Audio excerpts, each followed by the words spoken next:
Okay, I want to thank everybody a lot for coming. I'm Jeff Dyke. I'm chairman of the board of directors for the Wartime Museum. And what that probably just means is when they voted on who was going to be chairman, I was not in that meeting. So that's how I probably got my rank. But anyway, we've got a great board and great group of volunteers. We could always use more volunteers, so I think I see a bunch of you out there raising your hands. That would be appreciated. You guys are in for a treat tonight. I'm going to have Steve introduce Amber, but I want to tell you that so many different ways this building is used these days. We're excited that you're here. This is just one more way that it can be used. We've had meals out here. We had a wedding out here. We've had church groups. We've had nursing homes. We've had little 4th and 5th graders out here. We've had several different veterans groups have been out. And so we're blessed to have you guys as our guests this evening. And I'm going to have Steve introduce Amber Gowen. She does a great job. I've heard her before, so we'll see how she does. And then I'll come back and talk to you a little bit more at the end, too. Stephen? Steve Whitty is our vice chair over collections, and he does all the displays and over our curatorial services. So, Steve. Thank you, Jeff. I'd like to add my welcome to Jeff's, to all of you this evening. We're really glad to see you come out and support our anniversary week events. Jeff's asked me to introduce Amber, and that's no small chore because I have a feeling a lot of you already know Amber one way or another. Amber is a U of E graduate. She studied with Dr. James McLeod, who is a well-known local historian. She sits on a number of boards of historical organizations here in town. We became acquainted last fall in association with the topic that she's going to discuss tonight. We've had a lot of meetings at her place of work, which of course is the Vanderburgh County Clerk's Archives downtown. That's her day job, as we like to say, where it seems like every week she is surprising and delighting us with another discovery in local Evansville history, plumbing the depths of the many, many boxes of goodies that are stored down there. So please give her a warm welcome, Amber Gowen.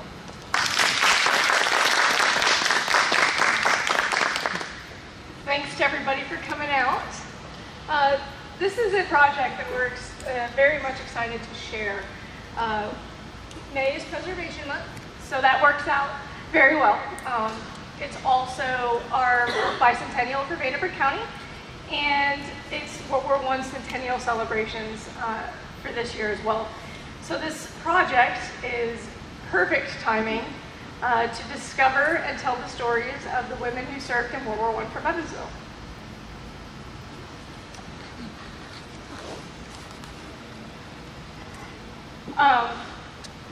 This project came about because I'm the archivist for the Vanderburgh County Clerk's Office. So what that means is we have 50,000 cubic feet of court and county records from 1818 until the present. And there hasn't been a lot of organization over the years, so that means there's a lot of history hidden away in boxes just waiting to be found. And that's where we found these registers, and that's what started this project. There were 2 registers that listed all of the nurses from Vanderburgh County starting in 1905. And doing a little bit of research, that's when nursing kind of became more formalized and more professional, and the state licensing exams started to happen. And then once they graduated from nursing schools, they had to pass their exams and then be granted permission to practice in Vanderburgh County. And the registers are the result of those nurses coming up to the clerk's office, showing that they passed their exams and receiving permission to practice in Vanderburgh County. Not only was it a licensing check, it was also a provider list. You couldn't Google your local nurse or your local doctor, but you could go to the clerk's office, check your register, and see who lived near you, and call them up, and they definitely did house calls. So that was another way that those were used.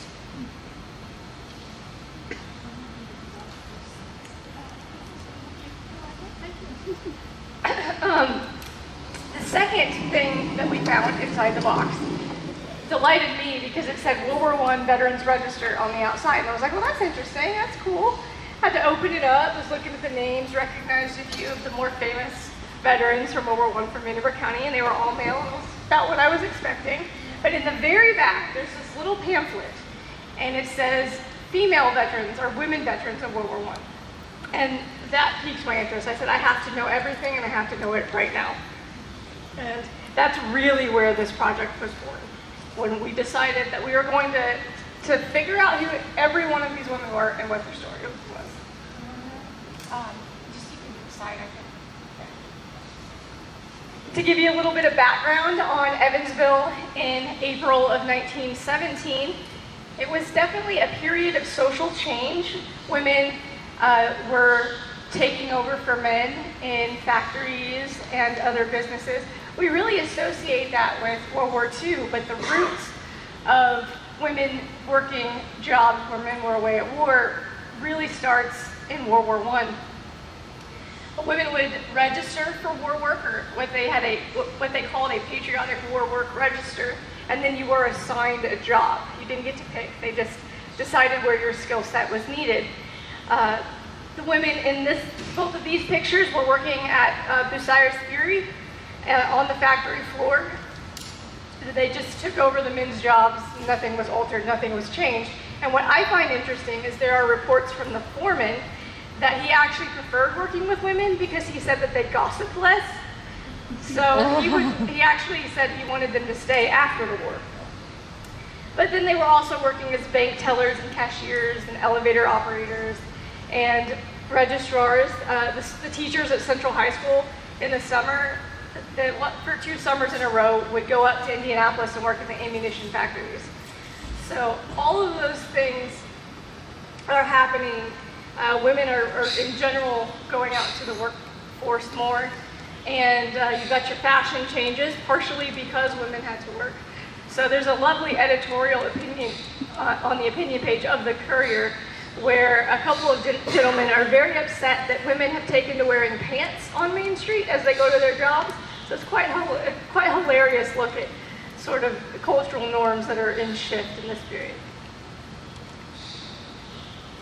And nursing, of course, is not any different as the country spins up its war work. The nursing profession spins up its war efforts as well. Clara D. Noyes was the American Nurses Association president, and she sent a notice to every graduate nurses association group in every state. And in this letter it said, "We nurses are the only women who have been trained for the incredibly great task to which we are called by our government. We are the only women whom the government permits to go with our Army and Navy. We are the only women to carry on our glorious tradition." When the U.S. entered the war in 1917, and our officials talked to our allies and said, "What do you need?" Because it was going to take us some time to get an army built up, and it was going to take us some time to get, ammunition and tanks and all the things that are needed war-wise. As far as supplies go, it was going to take some time to get that stuff out and in circulation. And what our allies asked for was nurses and doctors, medical personnel, because they'd been at war since 1914, and they didn't have anybody else in reserve. They had been through their medical personnel. The attrition rate was very high. The burnout rate was very high. And they were, they had more wounded than they had people to treat them. So that's what they asked for, and that's the immediate need that we began to address as a country. In 1917, here's a quick little snapshot of what nursing looked like in Evansville.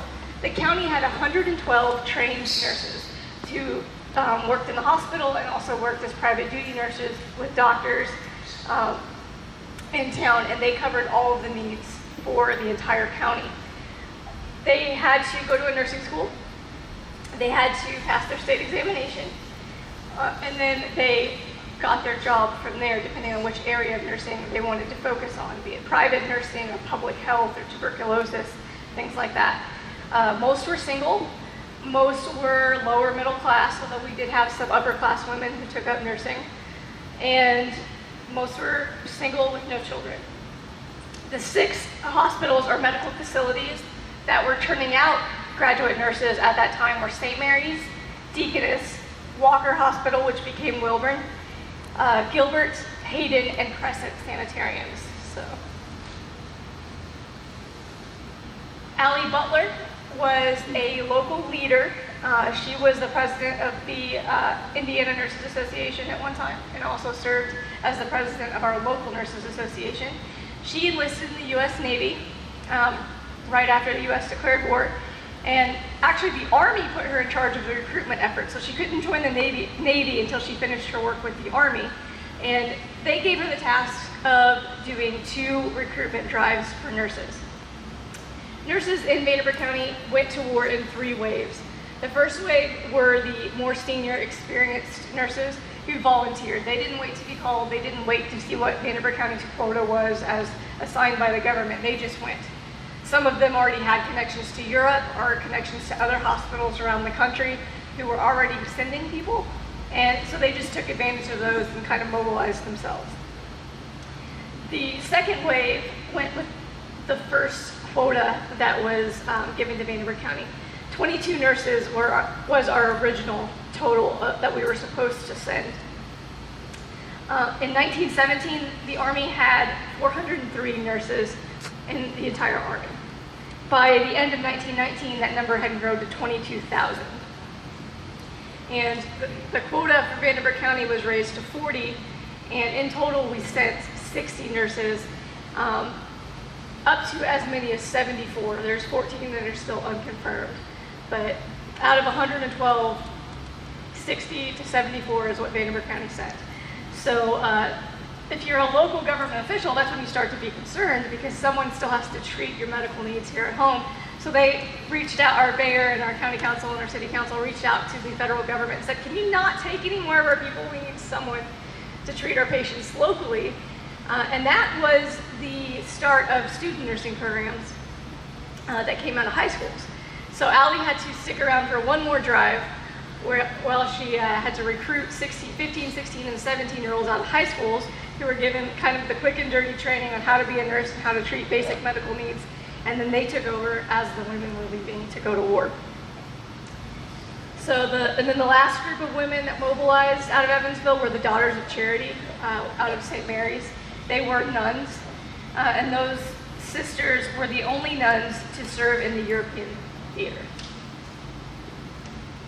And then today, I'm going to just tell you a few of the stories, because we could be here all night if we went over all 60 of them. But this is a group of women I like to call the Emmas. I keep joking with Steve that I'm going to make them a punk rock band t-shirt, because all of them are amazing and they all have very similar names. It's kind of a coincidence. The first Emma is Emma Habinet. She was a teacher at Stanley Hall before she became a nurse. She graduated from Walker Hospital in 1910, and then she joined the Army straight out of nursing school in 1911, so before the war. She worked at Walter Reed. She worked with soldiers who had suffered amputations, and it was her job to help them be fitted with the early prosthetics. And this was before the war. After her service there, she came back home and was an active member of Trinity Methodist Church. And she sets up our local Visiting Nurses Association. She was very much in demand. She was very much an expert in her field. So much so that St. Louis called and asked her to come and set up their Visiting Nurses Association. And that's where she was when the war broke out. She was in St. Louis. She was already working on a Washington University hospital. And that's the hospital that she ends up joining up in the Army with. St. Louis, Washington University in St. Louis, their hospital became Base Hospital 21 in the Army. They were one of the first 6 American units in France. And that's not nursing units, that's out of all American units in France. They were in the first 6. So they were very much an anomaly. And a lot of them wrote diaries and kept notes and kept letters, and they wrote about having to treat men in the morning, and then they'd get off their shift and they'd be basically expected to be diplomats.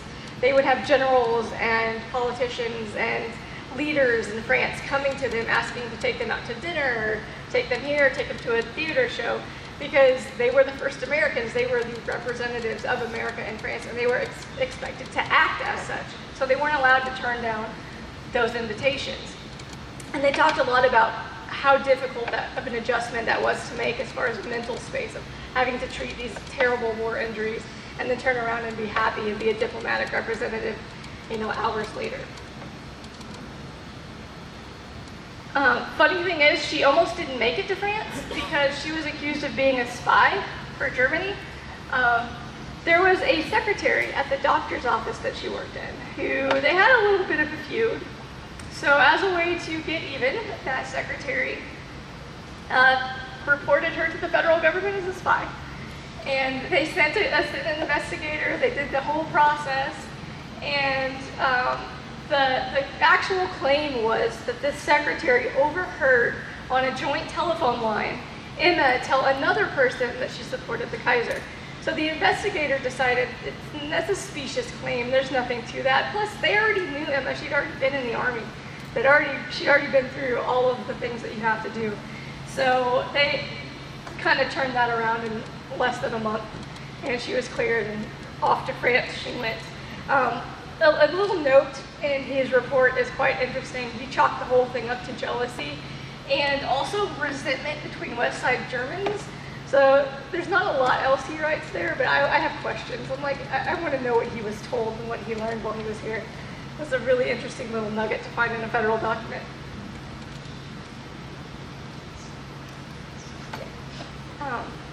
This is Julia Stimpson. Julia was the chief nurse for Base Hospital 21. If you recognize her, you may see her in your history books or your women's history books because she's the first woman to attain the rank of major in the U.S. Army. She would later be in charge of the entire U.S. Army Nursing Board.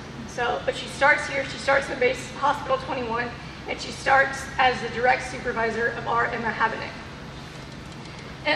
Julia was an upper class woman. She had ways of getting her writings out where other women didn't. There was strict censorship that happened. But Julia had ways around that, and she sent all of her letters and diaries to her father, who then self-published them into a book.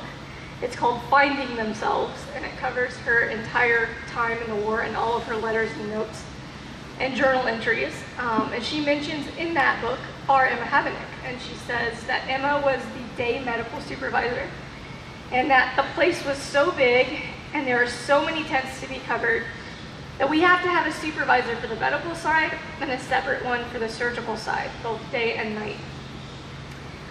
So these women were really the first large influx of women into the Army, and that did create tensions that had to be worked through.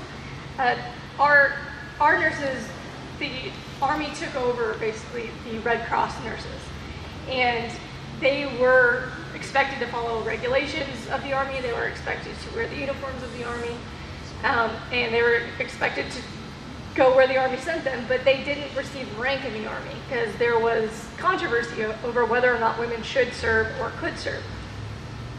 And it was eventually Julia's job to sort that out. And she has letters back from Emma Habeneck where they're complaining that the doctors weren't showing them the respect that they needed to be shown because the nurses were providing the direct medical care, and the doctors had their own ideas that were somewhat outdated, and the women didn't have the rank to force them to do what they needed to do. So that was definitely a source of tension.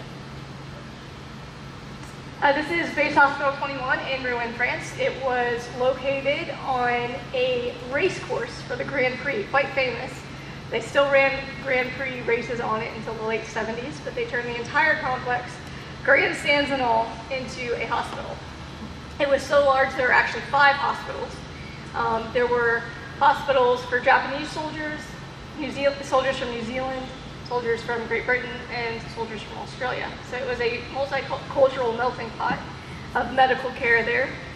But this is the operating suite. So Emma, her job would be to take care of the men who have been injured and then came out of surgery. It was her job to take care of them.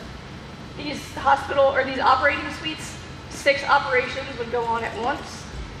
Each base hospital had a specialty or a medical specialty. So our nurses here at Base Hospital 21 would treat multiple compound fractures, amputations, chemical exposure from chemical weapons, and shell shock cases. One of the things they write about the most is the conditions. There was definitely a hasty construction.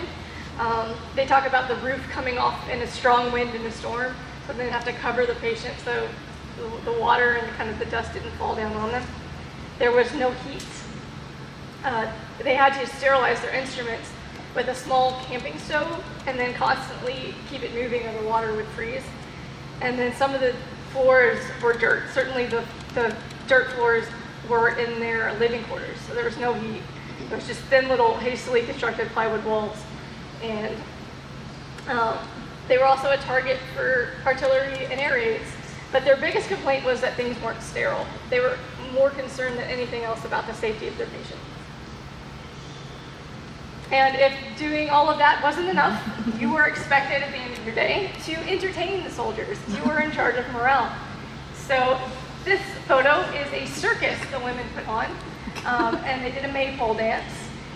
They did plays in costume, full costume. I don't know exactly where they were in France, but it had to be near a playhouse because they're super elaborate costumes. If you look super close, I know it's a little bit faded out here, but on the side you see the flags of Great Britain, Japan, France, and then a big American flag on the big tents. So these were these kind of morale events everyone in the complex was brought in to enjoy. My favorite piece of entertainment, though, was the nurses threw a baseball game and they played the doctors. But just to even things out, they made the doctors wear skirts. No photographs remain of this event, which made me very sad. I have a feeling the doctors had something to do with that. But the women beat them as well, which just kind of made my day. But their job, what they were told to do in these morale situations was to be a lady, to provide comfort, and to be the physical representation of home. So how's that for a responsibility? Base Hospital 21 was responsible for treating the casualties of the Amiens offensive and the Battle of Passional. If you don't remember Passional from your high school history books, it is the battle where it's often referenced that war is hell and hell is passional. That phrase kind of generates out of this battle that went on for 3 months. Over 500,000 men were killed on both sides. They were seeing 3,000 dead a day and a massive amount of casualties. So those casualties were coming and ending up in this hospital, Base Hospital 21. You can see the photograph here, that's the land they were fighting over. And in that 3 months, they moved about 4 inches forward. And so it's a very controversial battle in the history of warfare. As a sort of result of the sheer number of casualties that they had to treat, necessity is definitely the mother of invention. They had to figure out new ways to treat war wounds that, one, we'd never seen before, just because this is the first modern war, the first time that we've figured out new ways to kill each other. Between May of 1917 and June of 1919, Base Hospital 21 treated over 63,000 men. They were definitely overwhelmed as a nursing force. But on this photo, the first photo here, that is the nurses employing a method called the Dakin method that they use to irrigate wounds and prevent infection. I'm told by reliable nursing sources that this is still something that is used in certain surgical cases today. But we have to remember that our nurses didn't have a lot in the way of antibiotics to prevent infection, so they were trying to figure out a way to sort of deal with that, and the Dakin method is what they came up with. And then on the other side, you have the first portable x-ray machine. Our doctors and nurses at Base Hospital 21 were not happy with the way the British did medicine.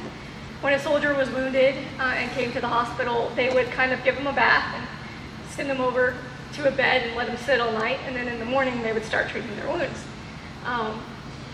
Our doctors said that's not the greatest way to do things, and the British would also just do exploratory surgery. So if you had shrapnel wounds, they would just sort of fish around until they could find it, and that was not the way we did medicine. The reason we sort of invented the portable x-ray was so that they could locate the shrapnel before they did surgery, limit additional trauma to the body, and increase survival rates in the patients. So that's something that's still used, and concepts that are still used in medical treatment today. Just to show you how overwhelmed they are, there's a story in Julia's diary about how the Army would really just draft any woman in the vicinity in the middle of these really big offensives with a large amount of casualties. There was a woman who was there as a journalist, not a day of nursing training in her life, but big offensive happened, lots of casualties came in, and they said, "You are now a nurse." And they stuck her on a ward with 100 men who had just come out of surgery, and then they said, "These men are your responsibility." She got about a 3-minute training in how to change bandages, and that was all she had. So she also wrote from her perspective what that was like, and she was not happy about it, and never ever wanted to be near a hospital again. So it was definitely dire straits for them to do that. We'll just skip one. Do we have a Wi-Fi connection in here? Yeah. Okay, I'll show you. I'll show the videos together at the end. But one of the things that is most interesting that we found in doing the research from the Evansville nurses is, there's a lot of propaganda and official photos that came out from the Army and from the U.S. government in World War I. There was really a concentrated effort to hide the reality of what the nurses were facing, the risks that they were facing, and the conditions that they were facing. So this sort of originates this myth that the service of women is somehow different than the service of men, that women aren't taking the same risks, that women aren't really doing the same thing in war that men are. And it starts here. It starts in the way they're represented in propaganda posters. It starts in the censoring of what photographs they can send home to their families. This photograph here is there are 2 nurses and gas masks. That's not something I had seen before in just, your general history courses, because they were censored. You could not send or show women in gas masks, because then you would have to admit that the women were close enough to the front lines to need a gas mask. The Army's original plan was that women would be the furthest away from the front, that they wouldn't get anywhere near it. But then a funny thing happened. They figured out that women are really good at nursing and really good at their jobs, and if you put them closer to the front lines so that they can start treating their patients sooner, then you save lives. And so they just started doing it without acknowledging it publicly. And then, of course, as the mobile units of nurses moved closer to the front, the risks that they are taking increased. And they had to receive the same training as the men. What happens if you're in a trench? What do you do? What happens if there's, the Germans drop chemical weapons on you in an air raid? And they had a men's field uniform, same outfit as the men.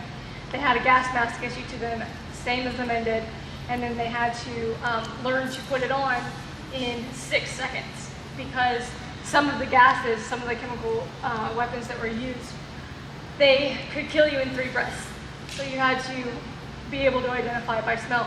So in the video I'll show after, it's actual Army Signal Corps video, but they had to go into actual training trenches, and then they would, kind of what we would consider or hear about as the gas chamber today, where CS gas would be released.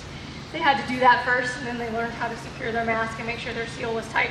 But then diluted, in the second training, diluted portions of the real gases were used so they could figure out what the smells were, but at a diluted rate so it wouldn't actually harm them. So it's definitely a high-risk activity. And when the Army opened up these slots to women, they had more volunteers than they had slots to put them in. So they were just as willing to take those risks.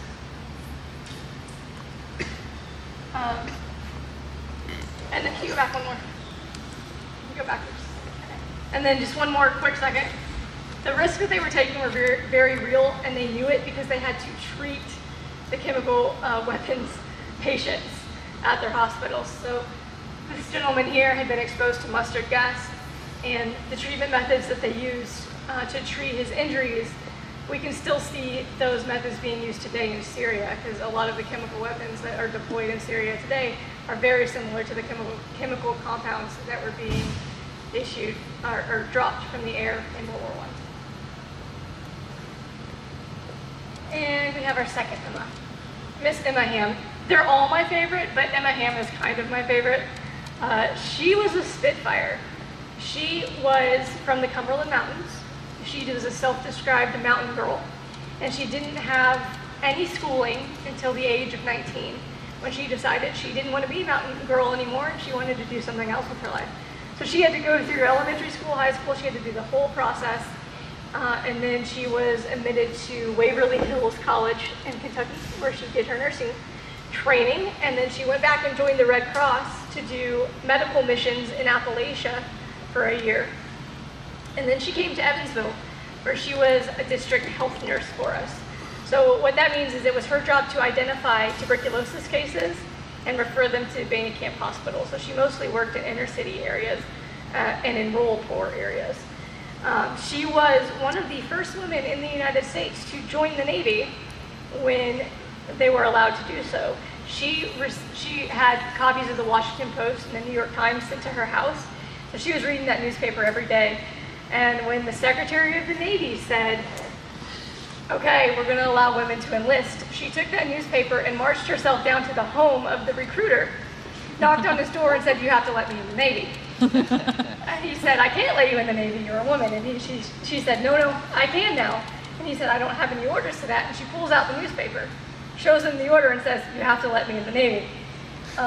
Needless to say, she had to wait a couple of days because the order from DC had to make its way to Evansville, to that recruiter, and then she was the first one in the door. The person who actually did the enlistment process in Washington, DC with her was Lena Higbee. And Lena Higbee is remarkable because she was the first woman the U.S. Navy named a ship after. So our women were definitely pioneers in their fields and in the military in general. But she was a bit of a novelty for that reason, and being so gung-ho about it.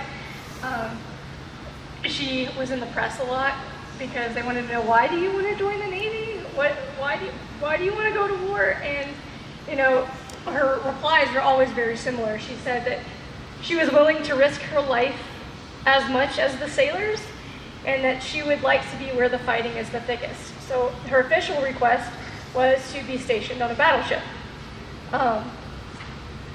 The Navy wasn't really up for that yet, so she got stuck in an evacuation hospital in France, which is close enough, I guess, but she would have preferred to be right there in the middle of it.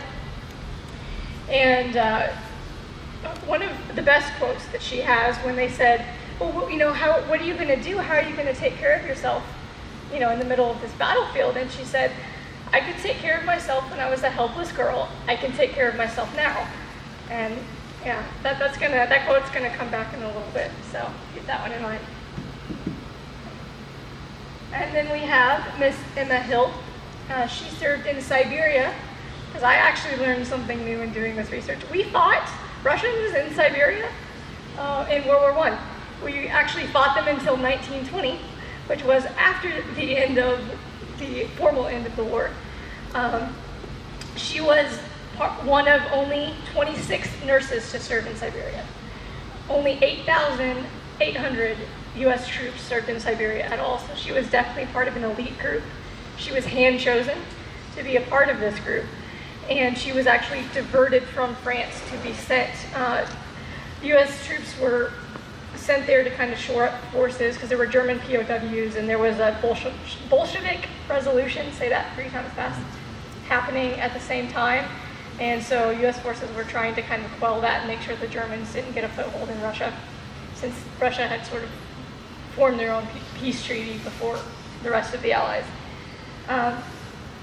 The main things that they did were treat frostbite and illness, and then they also had some combat injuries to treat in Vladivostok, primarily, and then all of the wounded were sent to them by train. So the nurses were split up between trained nurses and the nurses in the actual hospital.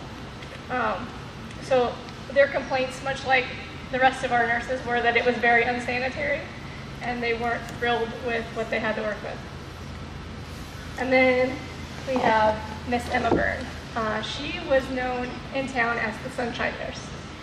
She was a St. Mary's graduate from the class of 1912, and after that she was the city health nurse. So she only worked in inner city areas. She ran a free clinic in the basement of the old courthouse on Monday, Wednesday, and Friday. If you did not have any money, you could show up there and get your needs met. And she also focused on identifying cases of tuberculosis in those areas and amongst those populations. They were working to stop the spread of the disease. So people like Emma, who were really on the ground and had the trust of these families and the trust of these communities, were very key in preventing public health crises. But this photo here, Emma, I've got an arrow, I don't know if you can see it, but she's in the first row on the very end. She, in that photo, is in Camp Lee in 1917. From there, she went to Puerto Rico, and after that, she was promoted to chief nurse in France. She was one of the chief nurses that reported back to Emma Stimpson, or to Julia Stimpson as well, same as Emma Habenet. So they're really, over time, closer you get to 1919, their paths are all starting to overlap quite a bit. But because she was known as the Sunshine Nurse, she was very popular, and she knew a lot of the men in the lower income communities that were being drafted first and sent to France. So when she went to France, she was treating wounded soldiers and more than once pulled an Evansville man out of an ambulance. And then he would write home and say, "Mom, Emma, the Sunshine Nurse is here." And that brought comfort to the soldier and the family. And in some cases, it went the other way around because she was at a mobile hospital unit not that far from the trench line, and she pulls her next door neighbor out of an ambulance. And she said that was a little piece of her Evansville home brought back to her. And so then she got in his ambulance and they caught up and all the way back to the field hospital. And luckily he wasn't injured too badly. So it all ended well, but it's funny how your paths can cross that far away. And then post-war, she continued to take care of injured and wounded soldiers. She came back to Byrne Camp, and Byrne Camp Hospital was turned into a hospital for soldiers who were severely gassed, who really were disabled and couldn't function. Their lung capacity had been that badly damaged. So she continued to be an advocate for them. She was one of the very active and disabled American veterans. And she was a pit bull at making sure that her wounded soldiers got their pensions on time and got socks when they needed socks and shirts when they needed shirts and Christmas presents when they needed Christmas presents. So she was a fierce woman and definitely made sure that any veteran in Evansville, that they kind of came under her wing. And her war service did not stop when her war ended. And then lastly, we have Katherine Ziliak. They're not Emma's, but they're one of, or 3 of 4 women from Evansville who served in Italy. They're important because they went out of the Daughters of Charity unit from St. Mary's. So they were in a specialized unit, a little bit separate from where and how these other groups of women were operating within the Army. Katherine is in the photograph there. She was the oldest nurse from Evansville who was sent to war. She was 40. She was also a senior nurse, and perhaps the most senior in terms of experience of all of the nurses who went to France or went to Italy. And this unit probably had some of the roughest experiences of any of our nurses, or maybe any of the nurses in the war. The battles on the Italian front were creeping ever closer to their hospital perimeter. They were regularly shelled, and the shells would hit there almost every time. They said it was kind of a Murphy's Law room and would catch the oxygen and other things on fire. So then the nurses had to act as firefighters, go put the fire out, and then go back to treating their patients while they were under fire. They were working 20-hour shifts. And then when they did get some sleep, they had either tents, just open tents, or really shabbily built sort of shacks with dirt floors and no heat, and they heat up a water bottle and sleep with it, and they talked about waking up with that water bottle frozen, so it didn't do that much good for them. And then this is a October 18th letter from Sister Florence Means, and she speaks to the conditions they were facing as far as their food shortages. She said that everybody was very hungry and unable to get food, supplies very low. Everyone agrees with President Wilson. No surrender, no settlement, not at their terms, even though we are hungry and cold. So basically, this is the period of time where peace treaties are starting to be negotiated. And the nurses, despite their discomforts, were, still very patriotic and advocating to the end of the war on the U.S. terms. And this is the surgical unit of this particular Italian hospital. The personnel shortages meant that nurses did between 2 and 3 jobs in addition to being firefighters and whatever else they needed to do. But a nurse in this unit, one of the sisters that Katherine Ziliak supervised, said that it was particularly difficult work because it wasn't a large amount of units circling through. It was mostly the same men. So she talked about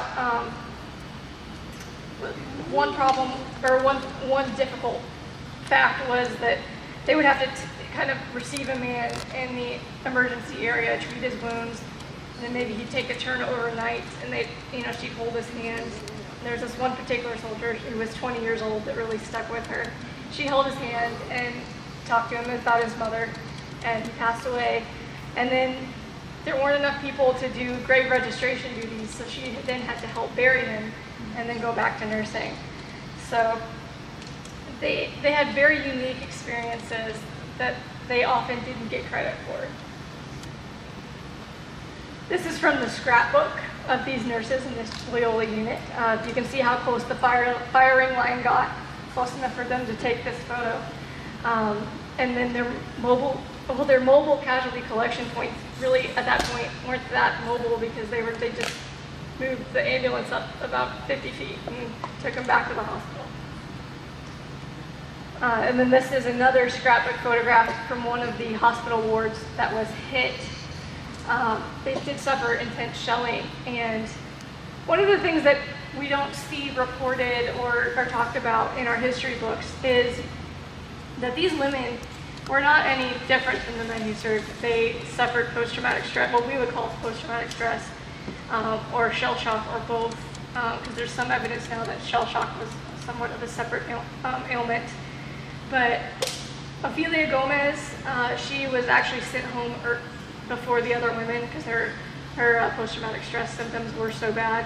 But she was in a hospital ward like this one as it was shelled multiple times. So as everything kind of came down on her, that's what she was having to treat and try to save her patients. Sister Lucia also was in this area, so they're all experiencing these things at the same time. Ophelia came home and she talked about her war experiences one time. She gave one talk at a women's group. And because when soldiers and nurses came home, they were expected to kind of do these talks to raise war bond money. But after that, she was sent to a shell shock hospital in Washington, D.C., and she actually never left it until she passed away at the age of 98. She passed away at the Marion VA. Sister Lucia came back to Evansville, and she built the St. Vincent daycare, one of the first daycares that really focused on taking care of children of working women. She was one of the first to see that need and try to make a change in how that happened. And she also ran several other charities. She did so many things that the Catholic Church actually pulled her out of service and sent her to a nun, a sister's retirement home, because that was the way that she was coping with her symptoms, is just to stay so busy and not sleep, that she actually had to be removed. And then, especially in these women's letters that served in Italy, but really the commonalities are there no matter where they served, that these women came home and they talked about hating fireworks. They hated the explosions. They had what we would call hyper-awareness. For them, they would say they had the nerves, they had cases of the nerves. They didn't like being reminded of their service in a lot of ways. It was very difficult. Most of them never married, and all of these women stayed very close-knit as a group. They banded together, they lived together, they went on trips together, they went on vacations together, and they ended up working in a lot of the same workplaces. So, we know that that's because they weren't really allowed to tell their stories, and even if they did, there weren't a lot of people that could really relate to their experiences. And, one of the women wrote, Katherine, Steiner, one of our nurses, she wrote about, how was she expected to kind of come back home and step into this world of an upper class society where she's supposed to put on her white gloves and kind of do this rich woman thing, as she calls it. And, she goes, how do I do that after you had the despair of nursing a man back to health to a point at which they could again shoulder 80 pounds of marching kit only to be torn to pieces again on the firing line? And, it's easy to think that maybe these 2 or 3 women, that their experiences were unique, but, there are 60 women that we can track from Evansville, and those experiences were not unique to 2 or 3 women. In this photograph here, this is Laura Bakey. Her family actually provided me with that photo very recently. And she's wearing a men's field uniform. She's got her gas mask in the lap of her aunt there, and she's got her field helmet to the side. She wasn't allowed to share this photo publicly. It couldn't be published in a newspaper. And then on the other side, you have Sister Moynihan, who is in a trench with 2 officers where she was serving. And, it really underlines this point that, the myth, going back to before, this myth of women's service as being unequal to men, and that their hardships were unequal, that, our women kind of put that myth to rest. Their worth was as much or more, because a lot of our men from Evansville who served were sent to Camp Taylor, Kentucky, and their biggest risk was the flu epidemic. They never actually made it into the battlefield. Many never made it past training. But every one of our women saw war wounds or worse. And what's interesting is that foreign governments were awarding our women nurses medals left and right, but our own government wasn't doing it, and didn't do it, kind of to this day hasn't rectified a lot of that situation. We had Margaret Perkins, who received an award from the French government for valor in combat. And, this sort of instinct of the Army and the government to sort of hide these less than ideal stories out of public view had real consequences. So in 1922, General Pershing made the statement that no matter how patriotic or brave were the men, or how self-sacrificing, the women always went them one better. So there were some initial sort of parades, although not really, because the women were coming back after the men. So there were these sort of like token events of appreciation for the nursing service. But by 1923, all that recognition had kind of faded away, and the stories in the public eye had faded away. And then the women veterans began a fight that continues today for women veterans. They had to fight to be called veterans, to be considered veterans.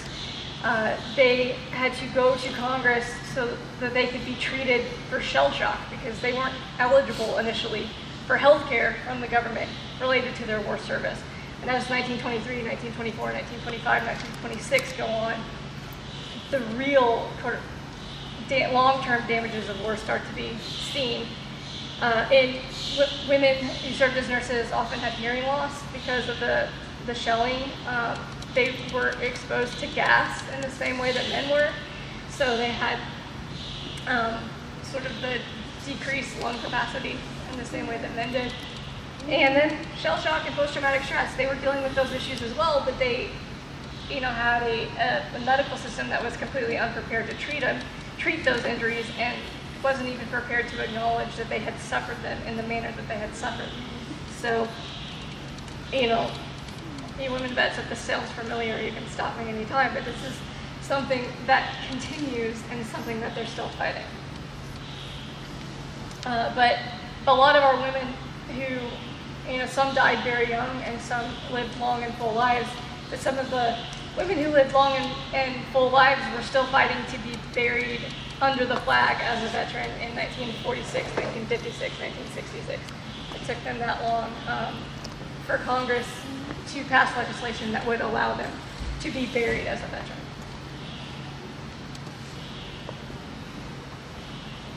And then in this space that we're in today, it seemed like I should probably point out that despite all of the struggles that these women had upon their return, they did amazing, remarkable things in their city.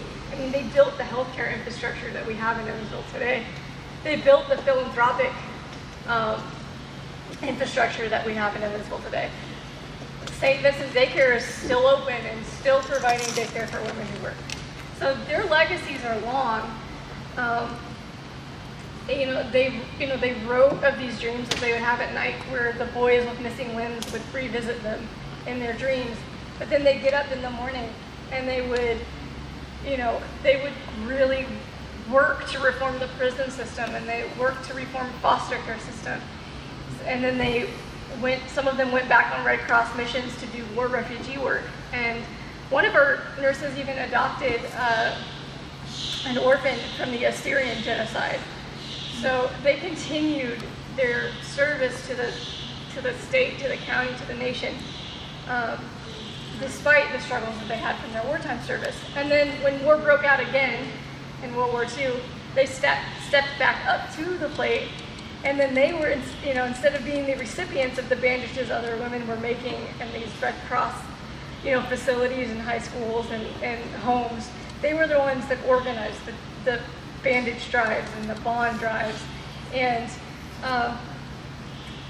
the nursing drives to recruit World War II nurses. So, it's also something I don't think we recognize. They also helped run the canteen for soldiers in World War II in Evansville, and took care of them as they sort of had to stop off in Evansville before they got back on the trains to go back to their final destination. So, in particular, Irma Huck and Amelia Stoppert were women who worked with the canteen and helped run the canteen, and then several others really took care of bandage making and surgical Red Cross focus for World War II. And then this is a letter that Katherine Steiner wrote from France, and she said she's the one that gives us our title for this exhibit and for all of these talks. She said, "From this third-story window overlooking the most landscaped sunset is the most beautiful picture that time cannot efface. And tonight, the same beautiful moon will shine on you all in our peaceful home overlooking that beautiful river. Remember me to everybody on the hill. Think of me and pray for me. I need you all to help me. In service of mercy, Nurse Katherine." The stories that I shared today are just a few of 60 stories, possibly as many as 74 stories. Each woman was an individual, and each of these nurses had their own story to tell. These photographs are of 30 of the 60 nurses. We don't have photographs for the other 30, but I have high hopes that we'll be able to find them as we get the word out that we're doing this. But despite Katherine's request, their stories haven't been remembered, and they haven't been remembered. Amy Gerard was a veteran of war nursing, and she began prepping Evansville nurses for war nursing starting in 1914. Dr. Mabel Myers was one of just a handful of women doctors who served in France, and she was an Evansville doctor. Sister Lucia built St. Vincent's Daycare. Annie Clark helped research insulin as a diabetes treatment and then brought that to Evansville. Viola Burleson served in Serbia and then went back to Serbia many times to help war refugees there as well. And then we had one of our nurses who was a sculptor, and she used her medical skills combined with her artistic talents to make masks for soldiers who had their faces blown off by shells in France. And they'd make these masks so that they could go out in public and not be stared at and not feel like monsters. So these women Each of their stories is remarkable. Each of them deserves to be remembered. And that's what makes this partnership between Evansville Wartime Museum, Tri-State Women Veterans, and the Clerk's office such an important project to this community. And so, we really need to try and follow Katherine's request and remember who they are. And then finally, there's 14 women whose names that we don't know. They were AfricanAmerican nurses recruited by Butler and Katherine Steiner. The county did not record their names, so we don't know who they are. Discrimination, segregation, and racism kept most of them out of France, despite a willingness to serve. And this photograph is from the National Archives, and it's accompanied by a quote from an unnamed nurse who said, "We had no opportunity for service above and beyond the call of duty, but each one of us did contribute quietly and with dignity to the idea that justice demands professional equality for all qualified nurses." And then finally, these women served wholeheartedly and unreservedly when their country called them. And this was a country who did not consider them full citizens, who wouldn't let them vote or buy a house or have a bank account in their own name. They were comforters and healers in a world of death. They held hands of the dying and stood in for mothers and sisters and girlfriends and wives and assured them that their lives and their deaths mattered, and they assured each other. And history celebrated the men they lost and the men whose lives they saved. 23,000 women served in the Army Nurse Corps in World War I. 200 of them died in service, and their stories faded away. So our call as people who have now heard their stories is to go out in your community, remember their names, and tell their stories, and don't let them fade away.